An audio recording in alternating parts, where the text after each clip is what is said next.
I still remember the day it all started. It was a quiet evening in our village. The birds had just stopped singing, and the last of the sun's glow was fading. I was by the river, gathering water, when I first heard the whispers about strange rituals happening at the edge of the village. People were talking about a family, known for their wealth but with no clear source of it. Their compound was large, and unlike the rest of us, they lived like kings. But then, someone mentioned that their daughter, Amina, was sick. Only, it wasn't the kind of sickness anyone had ever seen before. I remember how it felt like my skin was crawling when I heard that.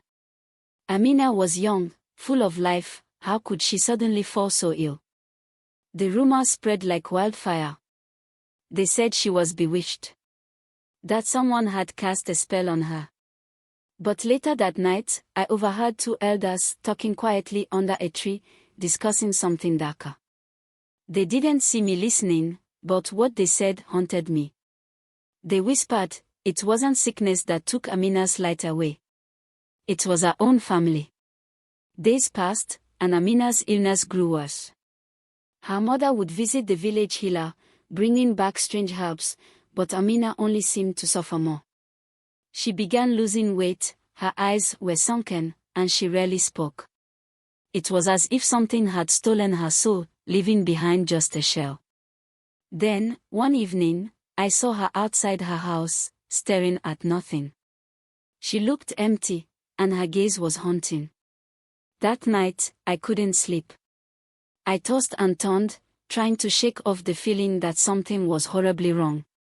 And then I heard it, a sound I still hear in my nightmares.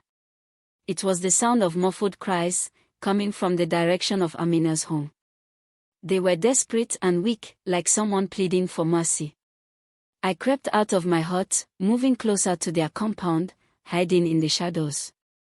That's when I saw them, Amina's father, her uncle, and a few other men, carrying her into a small hut at the far end of the compound. The men had cold expressions, faces that seemed devoid of any feeling. What happened next, it's hard to put into words. The days that followed were a blur of horror and disbelief. Rumors turned into twisted tales that hung over the village like a heavy cloud. Some people claimed they had seen strange figures in the night, cloaked in black, moving in and out of Amina's compound. Then, one of the women, an old midwife who lived on the edge of the village, came to me in tears. She told me that Amina's father had paid her to keep quiet, but she could no longer bear the guilt. She told me the truth. The family had forced Amina into a ritual, a dark and twisted one.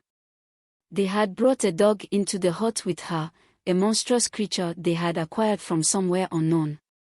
And under the watchful eyes of her father and uncle, they forced her to do the unspeakable. They said it was for wealth and power. That her sacrifice would bring them more fortune than they could ever imagine. I didn't want to believe it.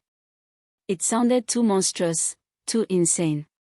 But the look in the midwife's eyes told me everything I needed to know. She had seen it with her own eyes. The next time I saw Amina, she was no longer the girl I remembered. Her face was hollow, her skin pale. She looked lost, broken in a way that was hard to describe. And soon after, the worst happened, she became pregnant. The entire village knew, but no one spoke of it. It was as if a silent agreement had fallen over us all. No one wanted to confront the truth. Months passed, and her belly grew. Her family kept her hidden, telling everyone she had fallen ill and couldn't leave the house. But everyone knew, and whispers circulated, too dark and terrible to be ignored. They said her family's fortune had doubled, that they were planning to expand their lands. But the sight of her, bloated and hollow-eyed, was enough to haunt anyone who dared to look. One night, there was a commotion at Amina's compound. The midwife, the same woman who had confided in me, was summoned in a panic. I followed her quietly, hiding behind trees and shadows.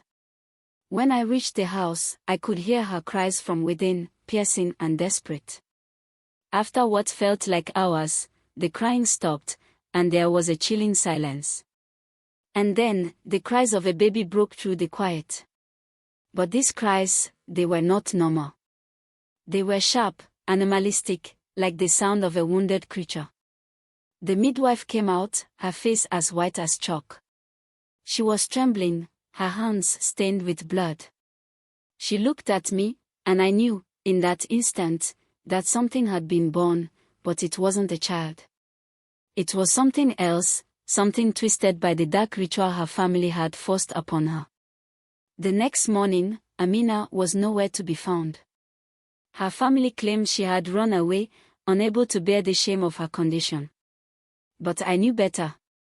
The midwife later confided in me that Amina had died shortly after giving birth, her body too frail to handle the horror she had been put through. Her family tried to bury her in secrecy, hoping to rid themselves of the curse they had brought upon her. But no matter how much wealth they gained, their lives spiraled downward. The strange creature that was born, half human, half something else, was kept hidden.